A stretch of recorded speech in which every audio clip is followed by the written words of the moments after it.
Hello बच्चों, स्वागत है आपका अपने यूट्यूब चैनल एकलव्य विज्ञान असली अकेडमी पे। मैं रोहित कुमार गौड़ आप सभी का एक बार पुनः स्वागत करता हूं। बच्चों, सबसे बड़ी समस्या ये होती है कि आपने किसी स्ट्रीम को लेकर 10 और 12 में तो पढ़ लिया, 12 में किसी भी स्ट्रीम को लेकर आपने पढ़ लिया, चाहे वो बायो हो, बायोलॉजी का हो या फिर मैथ का हो, ठीक है, कोई भी आप आर्ट का हो या फिर कॉमर्स का हो, आपने किसी भी सेक्शन को लेकर किसी भी साइड को लेकर आपने पढ़ लिया। लेकिन 12 पास करने के बाद एक ऐसा चौराहा आपको मिलता है जहाँ से सिर्फ 4 राहें नहीं बल्कि कई रास्ते होकर गुजरते हैं। आप एक ऐसे मोड़ पर खड़े होते हैं जहां आपके सामने कई रास्ते होते हैं। आपने अगर मान लीजिए अगर आपने बायो से पढ़ा, आपको मेडिकल फील्ड में जाना था तो आपने बायो से एंटर किया। आपको कुछ और करना था, आईआईटी सेक्टर में जाना था तो आपने पीसीएम से किया, फिजिक्स केमिस्ट्री मैथ से किया 12। आपको मान लेते हैं कुछ आर्ट साइड में कुछ करना हो, आपको सिविल सर्विसेज में जाना होता है तो आप आर्ट साइड ले लिए। आपको किसी मैनेजमेंट का कोर्स सीखना है, जैसे होटल मैनेजमेंट का कार्य हुआ तो आपने क्या करते हैं, आपने कॉमर्स सीख लिया, तो आपने कई चीज़ों को सीख लिया। लेकिन जब आपने 12 पास किया तो वो चीज़ें आपको धुंधली से नजर आती हैं कि इसमें करे क्या। मान लीजिए आपने मैथ ले लिया लेकिन आपका मैथ अच्छा नहीं गया, तो आप क्या कर सकते हैं, आपने सोच के चला था कि आपको आईआईटी सेक्टर में जाना था, आपको एक इंजीनियर बनना था, लेकिन आपका मैथ अच्छा नहीं है। आपने 12 में देखा आपका मैथ का स्कोर अच्छा नहीं आया, आप मैथ में कुछ अच्छा नहीं कर पा रहे, साइंस बैकग्राउंड से अच्छा नहीं कर पा रहे हैं, तो आप आगे चल के क्या कर सकते हैं, आपका मैथ अच्छा ना होते हुए भी क्या कर सकते हैं, आपका बायो अच्छा ना होते हुए भी आप क्या कर सकते हैं, आपका कॉमर्स अच्छा ना होते हुए भी आप किस सेक्टर में जा सकते हैं, यहीं से डिसाइड होगा। और 12 के बाद ही जो आप कदम उठाएंगे वो पूरा आपका करियर, आपका उसी पर पूरा करियर डिपेंड होगा। जिस तरफ आप कदम उठाएंगे उसी तरफ आप जाएंगे, है ना। जिस तरफ आप चलेंगे वही आपका रास्ता तय करेगा। जिस तरफ आपने कदम रख दिया उसी तरफ आपको चलना होगा। यही आपका पूरा करियर, पूरा जीवन निर्धारित कर देगा, यही एक कदम। ठीक है, तो इसी प्रश्नों को जो है सुलझाने के लिए, इसी प्रश्नों का समाधान लेके आज मैं इस वीडियो को बनाने वाला हूं। ये 10 से 12-15 मिनट का रहेगा। ठीक है, इसमें एक ओवरव्यू हम देने वाले आपको कि कैसा आप कितना कैसे कर सकते हैं। हालांकि मैं डीपली नहीं जाऊंगा क्योंकि डीपली जाने का मतलब ये है कि इसमें लंबा समय चला जाएगा। ठीक है, आप अलग अलग करके देख लीजिएगा। मैं सिर्फ इतना बता रहा हूं कि आप कर क्या सकते हैं। आपने आर्ट लिया है तो भी क्या कर सकते हैं, बायो लिया तो भी क्या कर सकते हैं, और फिजिक्स केमिस्ट्री मैथ से भी अगर आपने पढ़ा है तो भी आप क्या कर सकते हैं। मैं इस चीज़ को आप क्लियर करने वाला हूँ। चलिए इसमें देखते हैं।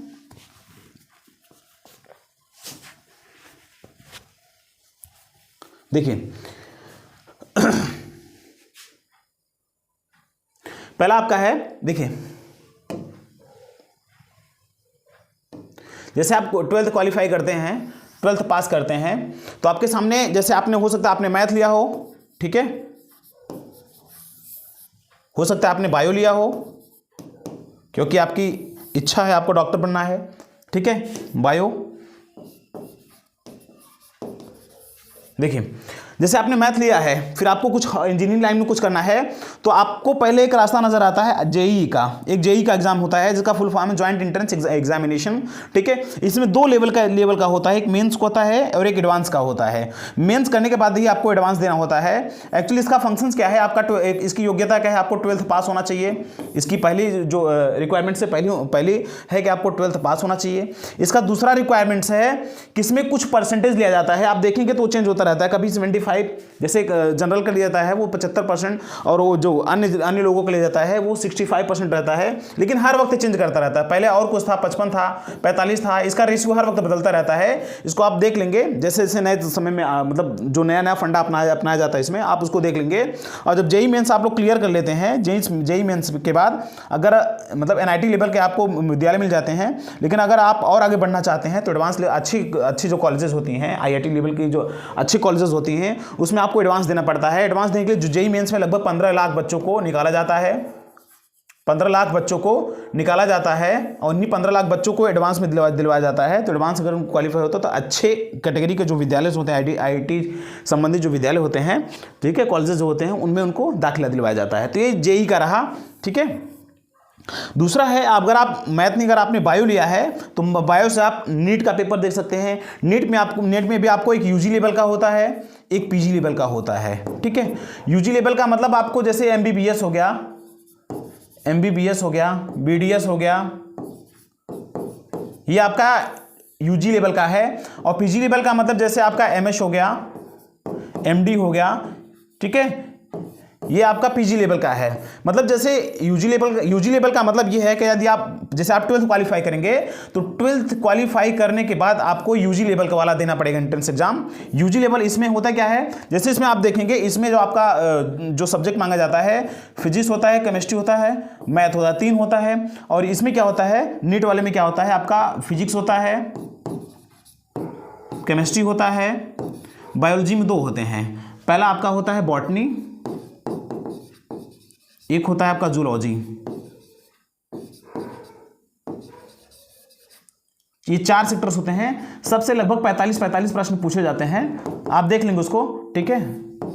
45 प्रश्न पूछे जाते हैं, लगभग 180 मार्क्स का रहता है। हर एक जो है 4 मार्क्स के रहते हैं, लगभग सब 180 मार्क्स से रहते हैं। इसमें क्या होता है, इसमें आपको जैसा आपका रैंक रहेगा, ये ऑल इंडिया लेवल का होता है, इसको एनटीए के तहत करवाया जाता है। नेशनल टेस्टिंग एजेंसी इसको करवाती है, ठीक है। एनटीए इसको करवाती है, जेईई का जो नीट का एग्जाम होता है वो करवाती है। तो आपको जैसे कि मतलब जो आपका सब्जेक्ट रहेगा फिजिक्स केमिस्ट्री मैथ और फिजिक्स केमिस्ट्री बायो में 2, बॉटनी और जूलॉजी होता है। प्रत्येक में से 45 जो प्रश्न दिए जाते हैं और टोटल 180 उसका रहता है। मतलब 45 का 4 गुना आप करेंगे, एक क्वेश्चन का 4 नंबर रहता है, तो इस तरह से 180 आप उसको देख लेंगे। तो ये नीट का टोटल रहा, ठीक है। फिर आप अगर यूजी कर लेते हैं तो आप जैसे पीजी करना चाहेंगे तो यूजी प्लस आपको इंटरेस्ट दिलवाया जाता है पीजी का। यूजी आप रहेंगे तो ही पीजी वाला एग्जाम दे सकते हैं, तो इसमें आप एमएस हो सकते हैं, एमडी हो सकते हैं। तो ये आपका रहा बायोलॉजी से, जैसे आपका बायो अगर तगड़ है, मतलब तगड़ा है, अच्छा है, तो आप इस क्षेत्र में जा सकते हैं। फिर तीसरा, अगर आपका अच्छा नहीं है, आप मीडियम लेवल के हैं, आपने बायो लेके पढ़ा तो, लेकिन आपने कुछ अच्छा नहीं कर पाया, अच्छा कमाल नहीं कर पाया, आपने मेहनत कम कर पाया, स्वास्थ्य की वजह से या फिर और किसी वजह से आप क्लास नहीं ले पाए, तो आप बी.फार्मा कर सकते हैं। बी.फार्मा भी जैसे आप ये फार्मेसी सेक्टर्स के होते हैं, इसका मतलब ये है, इसको बैचलर ऑफ फार्मेसी कहते भी हैं। इसका मतलब ये है कि अगर आपने बी.फार्मा कर लिया तो मान लीजिए आप कहीं मेडिकल स्टोर्स ओपन कर सकते हैं, ठीक है। कुछ एक्सरे मशीन्स हैं या फिर अन्य कोई मशीन है, उसके लिए आपको एक सर्टिफिकेट देना होता है, वो आप एलिजिबल हो सकते हैं। जैसे आप कुछ स्वयं से आप कुछ करना चाहेंगे तो उसको कर सकते हैं। मतलब आप बी.फार्मा करके आप छोटे मोटे जैसे जो अपना सेल्फ एंटरप्रेन्योर आप स्वयं से कर सकते हैं। फिर आगे देखेंगे बीटेक, बैचलर ऑफ टेक्नोलॉजी। फिर इसमें भी पीसीएम का डिमांड हो जाता है। आप बीटेक करके फिर जैसे बीटेक के लेवल, जैसे आप बीटेक कर लेंगे, ये ध्यान रहे कि सभी ग्रेजुएशन लेवल के हैं। इसको करने का जैसे बीए होता ना, ये सब बीए के इक्विवेलेंट जो डिग्री है। जैसे आपने जेईई कर लिया, इसमें मेंस कर लिया, तो मतलब आप यूजी के लेवल के हो गए। जैसे बीए होता है वैसे ये भी नीट आपने यूजी कर लिया तो वो भी 3 साल का हो जाता है, ठीक है। बी.फार्मा आपने कर लिया, वो भी 3 साल, ये डी.फार्मा होता है, बी.फार्मा होता है। फिर आगे चल के बीटेक भी कर लिया, वो भी आपका ग्रेजुएशन लेवल माना जाता है। अब इसी बीटेक के बाद कई ऐसे सरकारी नौकरियां आती हैं जिसमें जैसे सीट्स कम रहते हैं, हालांकि सीट्स कम रहता है, लेकिन फिर भी देखते हैं, हमने देखा है कि इसका जो है जो सीट रहता है फिर भी वैकेंट हो जाता है, क्योंकि सेक्टर से, हालांकि इसमें भी भरमार हो गई है। बीटेक पहले जो हुआ करता था शुरुआत में, तो उस समय जैसे ये जितना सीट निकलता था, गवर्नमेंट सीट जितना भी निकलता था, उसमें फुल नहीं हो पाता था, बच्चे ही कम संख्या में आ पाते थे। तो आप बीटेक करके फिर आगे जो गवर्नमेंट जो नौकरियां हैं, गवर्नमेंट जॉब्स हैं, आप उसमें जो है एलिजिबल हो सकते हैं, आप उसमें फॉर्म फिलअप कर सकते हैं। फिर आगे हम देखते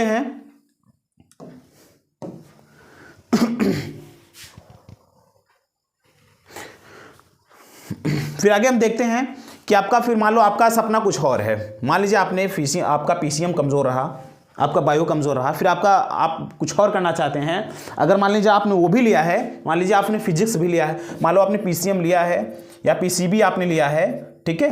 मतलब बायो से यदि आप हैं, तो आप मैथ से हैं, या फिर आप आर्ट से ही हैं, या फिर आप कॉमर्स से हैं, किसी सेक्टर से हैं। लेकिन मान लो अगर आपका बीच में ही सपना बन गया, 11-12 में ही आपने सपने सजा लिए कि आपने किसी जज को देखा, और आपके मन में भी, आपके जहन में भी ये प्रश्न उठने लगा, आपके मन में भी जिद उठने लगी कि हम भी जज बनेंगे। तो एक एग्जाम होता है जिसको हम क्लैट कहते हैं, कॉमन एडमिशन टेस्ट होता है इसका फुल फॉर्म। एक एंट्रेंस टेस्ट ये भी है, आप इसको करेंगे तो क्लैट मतलब कोई भी साइड वाला कर सकता है, चाहे वो पीसीएम हो, पीसीबी स्टूडेंट हो, या फिर आर्ट साइड का स्टूडेंट हो, या फिर कॉमर्स साइड का स्टूडेंट हो, कोई भी कर सकता है। ये भी 3 ईयर का होता है, ठीक है।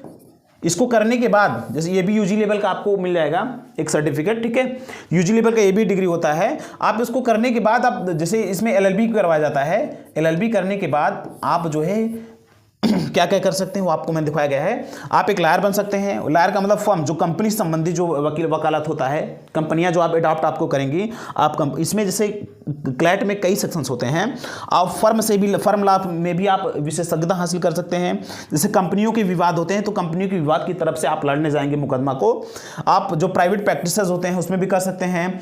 आप एक जज भी बन सकते हैं। जज का मतलब जैसे आपने 3 साल किया, आपने LLB किया, तो LLB करने के बाद हर राज्य में, हर स्टेट में PCSJ का एग्जाम होता है। PCSJ होता है, ये जज का एग्जाम होता है। इसको करने के बाद इसमें प्री मेंस होता है, इंटरव्यू भी होता है। तो ये करने के बाद आप एक जज बन सकते हैं। ठीक है, आपने सुना भी होगा निकलते हुए लोगों को, तो आप ये कर सकते हैं। ठीक है, आप इस तरह क्लैट आप कर सकते हैं। यदि आपने कोई भी सेक्टर लेके पढ़ा, चाहे मैथ से पढ़ा हो, चाहे बायो से पढ़ा हो, चाहे कॉमर्स से पढ़ा हो, चाहे आर्ट से पढ़ा हो, लेकिन आपकी अगर इच्छा है आपका जज बनना, आपको अच्छा लग रहा है, आपका जीत बन गया है 11-12 में, आपने किसी को देख लिया, आपके मन में आकांक्षा जग गई, इच्छा जग गई कि आपको जज बनना है, वकील बनना है, तो आप क्लैट का एग्जाम दे करके यूजी लेवल का आप डिग्री हासिल करके LLB आप कर लीजिए इसी के अंतर्गत। ठीक है, उसमें फिर आपका चाहे वो फर्म से कीजिए या फिर प्राइवेट प्रैक्टिसेस के बेस पे कीजिए, या फिर आप एक जज का एग्जाम दे सकते हैं LLB के बेस पर। आगे चलते हैं, आप BBA भी कर सकते हैं, बैचलर ऑफ बिजनेस एडमिनिस्ट्रेशन, आप BBA भी कर सकते हैं। सबका जितने भी हैं सब 12 के बाद ही हैं। फिर आगे आप BCA भी कर सकते हैं। BCA का मतलब कंप्यूटर सेक्टर का होता है। मान लीजिए आप कंप्यूटर में काफ़ी तेज हैं, आपने कुछ, जैसे आपने कुछ किया, BCA किया, जो भी आप किए हैं, PGDCA किया, आपने कुछ भी किया और आपका इन जो जैसे रुचि आपकी उसमें ज़्यादा हो गई है ना, आपका जैसे कंप्यूटर सेक्टर में आपकी रुचि ज़्यादा हो कि आपने बिगाड़ने बनाने उसको लगे, आप उसको अंदर की चीज़ें सॉफ्टवेयर हार्डवेयर दोनों चीज़ जानने लगे, तो इसमें एक एग्जाम मतलब एक UG लेवल का एक इसका कोर्स होता है जिसको हम BCA कहते हैं, इंटर के बाद ही होता है। आप इसको भी कर सकते हैं। आपको बताएं तो BCA सेक्टर में जो वैकेंसीज निकाली जाती हैं, जैसे BCA का एक्चुअली होता क्या है कि गवर्नमेंट भी चाहती है वो टेक्निकल जो क्षेत्र होते हैं, जैसे आपका पुलिस वाला क्षेत्र हो गया, नेटग्रिड का क्षेत्र हो गया, सब में जैसे एक अच्छे लेवल के स्टूडेंट को ढूंढती है जिसका BCA कम से कम हुआ हो, तो उनसे जैसे फॉर्म फिलअप करवाती है, फॉर्म फिलअप करवा के उनको अंदर लेती है। तो ये जो BCA वाला लड़का है वही सिर्फ डाल सकता है। कुछ वैकेंसीज ऐसी होती हैं तो उनको आप करके, जैसे आप BCA कर लीजिए, आप BCA करने के बाद जो वैकेंसीज आती है गवर्नमेंट के, आप उसमें फिलअप कर देंगे तो इसमें जल्दी होने के चांसेस हैं, क्योंकि आप देखेंगे BCA बहुत कम लोग करते हैं। आप इसको कर सकते हैं। फिर BHM आप कर सकते हैं, बैचलर ऑफ होटल मैनेजमेंट कर सकते हैं। ठीक है, होटल मैनेजमेंट का भी कोर्स होता है, BHM होता है। फिर बैचलर इन जर्नलिज्म होता है, आप जर्नलिज्म करके पत्रकार भी बन सकते हैं, अपना यूट्यूब चैनल भी ओपन कर सकते हैं। ठीक है, आप यूट्यूब चैनल ओपन करके जैसे पत्रकारिता भी कर सकते हैं कहीं भी। ठीक है, कहाँ पर क्या हादसा हुआ, कहाँ पर जागरूकता करनी है, कहाँ पर क्या करनी है, वो आप कर सकते हैं, जर्नलिज्म भी कर सकते हैं। फिर आप CA का भी एग्जाम दे सकते हैं। ठीक है, फाउंडर ऑफ एग्जाम तो है, तो आप इसको भी कर सकते हैं। ये कुछ रहे, उसके बाद हम देखते हैं क्या कर सकते हैं। मान लो अगर आपने इतना भी नहीं कर पाया, आप और कमजोर हैं, क्योंकि इसमें पैसे भी लगते हैं, इसके ये और इसके पहले वाले में पैसे कुछ ज़्यादा लगते हैं। ठीक है, मान लो अगर आपकी एक आर्थिक स्थिति आपको गवाही नहीं दे रही है, आपको इतना इजाज़त नहीं देती कि आप इतने कोर्स करें, तो आप एक शॉर्ट टर्म के लिए जो छोटा समय में आप कर सकते हैं, कम समय में आप गेन कर सकते हैं, वो आपका होता है MTS। ठीक है, आप MTS कर सकते हैं। MTS होता है, इसको मल्टीटास्किंग स्टाफ कहते हैं। ये इसका जो क्वालिफिकेशन माना जाता है वो 10 तक ही माना जाता है। इसमें क्या होता है, एक्चुअली SSC में होता क्या है, आपका इंग्लिश रहता है, इंग्लिश आप जो पढ़ते आए हैं उसमें केवल एक वोकैबुलरी जुड़ जाता है, मैथ होता है, उसके बाद आपका CA करंट अफेयर होता है, मतलब इसको आप करंट अफेयर फिर जनरल स्टडीज़ भी कह सकते हैं। उसके बाद आपका इंग्लिश, मैथ, रीजनिंग होता है। ये 4 सेक्टर्स होते हैं। सब में ऑलमोस्ट कई एग्जाम्स में 25 सबके रहते हैं प्रश्न, तो 25 लगभग 100 प्रश्न रहते हैं। प्रश्न बढ़ा भी सकता है, 30 भी कर सकता है, टोटल 150 भी कर सकता है, लेकिन यही 4 विषय रहते हैं। इन 4 विषय में आप करके MTS का आप पेपर दे सकते हैं। आप 10 पास हैं तो भी आप दे सकते हैं इसका पेपर। उसका हालांकि कुछ एज मांगता है, 17 वर्ष 17.5 वर्ष ऐसे मांगता है, उसमें आप देख लेंगे। फिर आपका CHSL होता है, CHSL भी होता है, सेम यही कोर्स है, मतलब सेम यही डिमांड, इसकी रिक्वायरमेंट है। इतना ही सब्जेक्ट, इंग्लिश और करंट अफेयर, GS और मैथ और रीजनिंग, यही 4 विषय इसमें भी शामिल होते हैं। ठीक है, और इसकी भी एलिजिबिलिटी क्या होती है, 12th फेल और 12th पास होना चाहिए।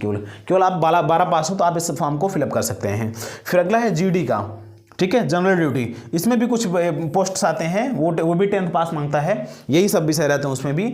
हाँ होता है, जैसे कुछ लेवल कम कर देता है, कुछ ज़्यादा कर देता है, बस इतना ही रहता है। फिर अगला है स्टेनोग्राफर। ये फॉर्म आता है, लेकिन ये भी इसमें बहुत कम कंपटीशन इसमें है। क्यों कम है, क्योंकि इसमें शॉर्ट हैंड मांगा हुआ है। शॉर्ट हैंड, जैसे इंग्लिश में इसमें इंग्लिश ज़्यादा डिमांड करता है, तो शॉर्ट हैंड आप लोग इसको शॉर्ट हैंड अगर आप कर लेते हैं तो आप 12th पास होने के बाद अगर आप शॉर्ट हैंड किए हैं तो आप स्टेनोग्राफर का जो पोस्ट है वो आप उसके लिए एलिजिबल हो सकते हैं।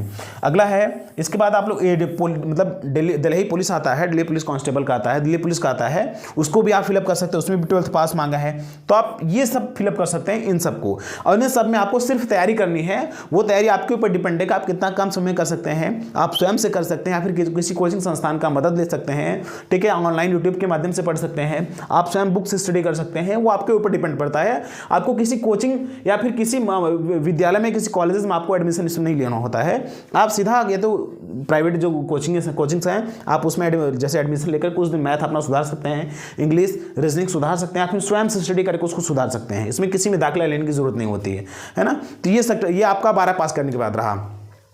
इसके बाद मैं बताऊं तो आपका बीए भी है, आप सब जानते हो, आपका रेलवे सेक्टर भी है, ठीक है, आपका रेलवे सेक्टर भी है, उसके बाद आपका बैंकिंग सेक्टर भी है, इसमें भी 12th पास कई ऐसे पोस्ट हैं जिसमें मांगता है, और इसमें भी क्या होती है रिक्वायरमेंट, यही इंग्लिश, मैथ, रीजनिंग और जनरल और जीएस रहता है, किसी में हिंदी आ जाता है ना। तो रेलवे में भी होता है, जैसे ग्रुप डी हो गया, ग्रुप डी के साथ साथ अन्य वैकेंसीज होती हैं आपका, जैसे आप उसके बाद आप जैसे आप मान लो सिविल सर्विसेज बनना चाहते हो, सिविल सर्वेंट आप बनना चाहते हो, तो आप सिविल सर्वेंट बनने के लिए आपको बीए लेना पड़ेगा, बीए लेना ही नहीं पड़ेगा बल्कि आप किसी भी विषय से कर सकते, किसी भी स्ट्रीम से कर सकते हो, चाहे वो बीए हो या फिर आपका बीएससी, कोई भी किसी भी स्ट्रीम से कर सकते हो। लेकिन होता क्या है कि जिससे बीए वाला ही सब्जेक्ट ज़्यादा रिक्वायरमेंट उसकी रहती है, जीएस ज़्यादा मांगता है, हिस्ट्री रहता है, पॉलिटिकल साइंस रहता है, ज्योग्राफी रहता है, इन्हीं सबको बाद में पढ़ना। अगर आपने बीएससी किया है तो आप आगे जब जाएंगे इसका प्रिपरेशन करने जाएंगे, सिविल मतलब यूपीएससी का या फिर सिविल सर्विस जो एग्जाम्स होते हैं उसका प्रिपरेशन करने जाएंगे, तो आपको इन्हीं विषयों को दोबारा पढ़ना होता है। इसलिए सलाह रहती है बच्चों को कि अगर आप सिविल सर्विस में जाना चाहते हैं